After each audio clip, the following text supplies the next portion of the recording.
Welcome to the NHL Wraparound podcast featuring Neil Smith, President General Manager of the 1994 Stanley Cup champion New York Rangers, and longtime ESPN NHL veteran Vic Morin. Together, they share no-nonsense opinions on news and issues around the National Hockey League. Whether you're a casual or diehard fan, each episode of NHL Wraparound will leave you more informed. Now, here's your hosts, Neil and Vic. This is the human side of the story, brought to you by the Game 7 Group. Game 7 has a magic attached to it like nothing in sport. In order to prevail, teamwork is essential to achieving success. At the Game 7 Group, transforming individuals into cohesive teams is the core philosophy in their team-building approach. Their belief is every team has potential to achieve extraordinary results. Game 7 Group offers various services to help teams accomplish their goals through specific team-building events, coaching, and speaking engagements. These services are aimed at improving team dynamics, productivity, and overall performance. Face it, we all want to be able to succeed in the big moment. Check out the Game 7 Group website at game7group.com/NHL Wraparound to learn more. Right now, a special incentive offer awaits our podcast listeners. Take your team to the next step. The Game 7 Group will get you there. And welcome back to NHL Wraparound. You know, Neil, we had two great guests in Keith Jones and Lee Elias. And one of the things that, you wanted to also stress was one really important yet somewhat unappreciated aspect about building a team and going to work. Yeah, and that is it is the culture, but the culture has to be fun.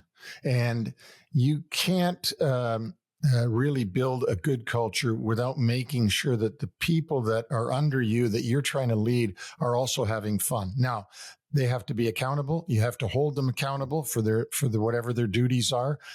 But while they're doing their duties and everything is going along, make sure everybody has fun. Make sure you're making it so that people want to come to work, that they're excited to come to work in whatever you're doing. So fun, to me, is a really big part of leadership. And there's nothing more fun than winning a Stanley Cup championship. And in our human side today, you're going to talk about really the differences in terms of how you built your Ranger championship team in 1994 and how Bill Zito did it for the Florida Panthers this year. You know, Vic, I took a good hard look at how the Florida Panthers were built, because if you just go year to year and you're sort of focusing on 32 teams and then one team suddenly wins a President's Trophy, goes to the final, loses, goes to the final again and wins a cup, and you go, geez, it wasn't that long ago. They weren't very good. How did they do this thing? And so, and in the years that I've been in the NHL, around 44 years now since I started with the Islanders, a lot of people just say very simply, how do you build a Stanley Cup winning team? It's obviously not that simple. It's a lot more complicated. But, the NHL evolves in different ways. And so as the NHL evolves and the collective bargaining agreement changes, and people change, and Gen Z, Gen X, Gen whatever, different people are starting to become hockey players that don't have the same personalities and thought processes that we had in the 80s and 90s. And so you have to adapt to that. And there's a lot of different avenues that a GM can take to bolster the talent that's on your team. That's what a general manager is supposed to do. He's supposed to keep bolstering the amount of talent that his team has so that one day he can be the Florida Panthers. When I was building the 94 Rangers championship team, free agency wasn't even available. So we didn't have any free agents on that team at all. Believe it or not, everything had to happen either through the draft and development or trading. And, the 24 Stanley Cup team, the Panthers, had 11 players on their roster that were acquired through free agency. 11. Now that's 24 30 years after we won it in 94, when there was no free agents. 30 years later, the team that won it had 11 free agents. So let's look at how the Panthers were built during the past 5 years. I think that's the right window of opportunity. How the Panthers got built in 5 years. Bill Zito, the general manager, he came to the Panthers in September of 2020. Dale Talon had been his predecessor with the Florida Panthers, and he left him some excellent building blocks. And you have to give him credit for this. Jonathan Huberdeau, Alexander Barkov, Carter Verhaeghe, Anton Lundell, Ryan Lumberg, and Sergei Bobrovsky were already in a Florida uniform when Bill Zito got on the scene. So that's pretty good building blocks that he's got it handed to him. But Zito took the foundation and crafted a team around that foundation. He made the blockbuster trade of Huberdeau going to Calgary for Matthew Tkachuk, which obviously anybody who watched the Florida Panthers know what a huge part Tkachuk played in that championship. Previously, in July of 21, Florida sent a first-round pick and Devin Levy to Buffalo for Sam Reinhart. And Sam Reinhart had the season of seasons this year, scoring 57 goals for the Florida Panthers and being a huge piece of their playoff run. A 2021 third-round pick went to Buffalo for Brandon Montour, who was a great staple of their defense for a third-round pick. Vlad Tarasenko and Kyle Okposo came to the Panthers through trades right at the deadline. Okposo probably being in his last season in the league.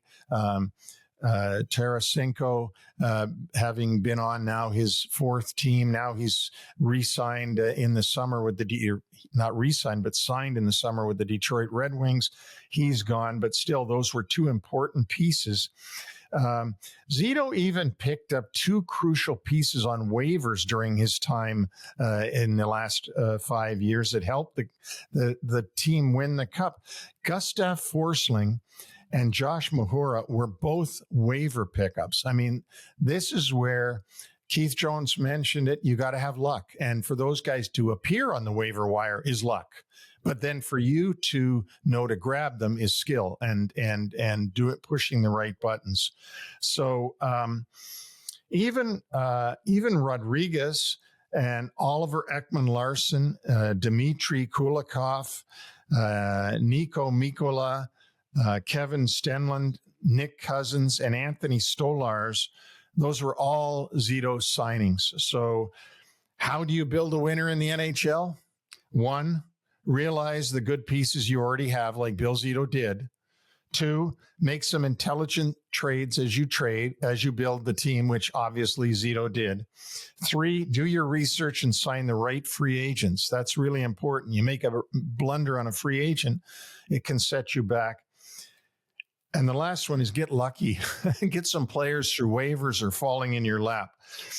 That's about what I researched, and that's about what you've got to build a winning team in the NHL. It's not easy, and certainly not everybody can do it, but Bill Zito, he did it. As Barry Melrose said, if winning was easy, more teams would do it. And this was just, such a great way to put a bow on this show of team building and culture. So first, thanks to Keith Jones and Lee Elias for joining us today. Thanks to our sponsors, MyGray and the Game 7 Group. To our listeners, send questions or comments to nhlwraparound@gmail.com. And don't forget, our website is nhlwraparound.com. All of our episodes are available on both audio and video. And during the rest of the month of August, we're going to be looking at player movement for all 32 teams over the course of 4 shows. We're going to share what we like, what we don't like, as teams continue to maneuver their rosters in preparation for training camp and 2025 regular season. On behalf of Neil, we'll see you soon.